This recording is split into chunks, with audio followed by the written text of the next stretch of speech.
Ecclesiastes chapter 4. Again I looked, and saw all the oppression that was taking place under the sun.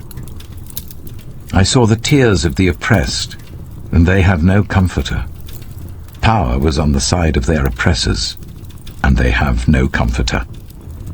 And I declared that the dead, who had already died, are happier than the living who are still alive.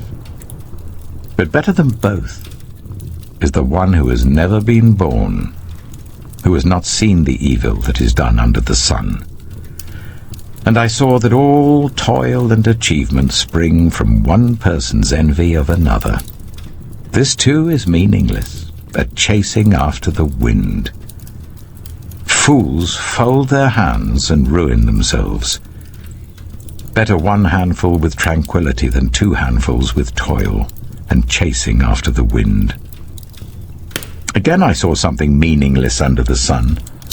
There was a man all alone. He had neither son nor brother. There was no end to his toil, yet his eyes were not content with his wealth. For whom am I toiling, he asked, and why am I depriving myself of enjoyment? This too is meaningless, a miserable business. Two are better than one, because they have a good return for their labor. If either of them falls down, one can help the other up.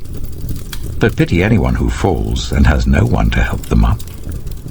Also, if two lie down together, they will keep warm. But how can one keep warm alone? Though one may be overpowered, two can defend themselves. A cord of 3 strands is not quickly broken. Better a poor but wise youth than an old but foolish king who no longer knows how to heed a warning. The youth may have come from prison to the kingship, or he may have been born in poverty within his kingdom. I saw that all who lived and walked under the sun followed the youth, the king's successor. There was no end to all the people who were before them, but those who came later were not pleased with the successor.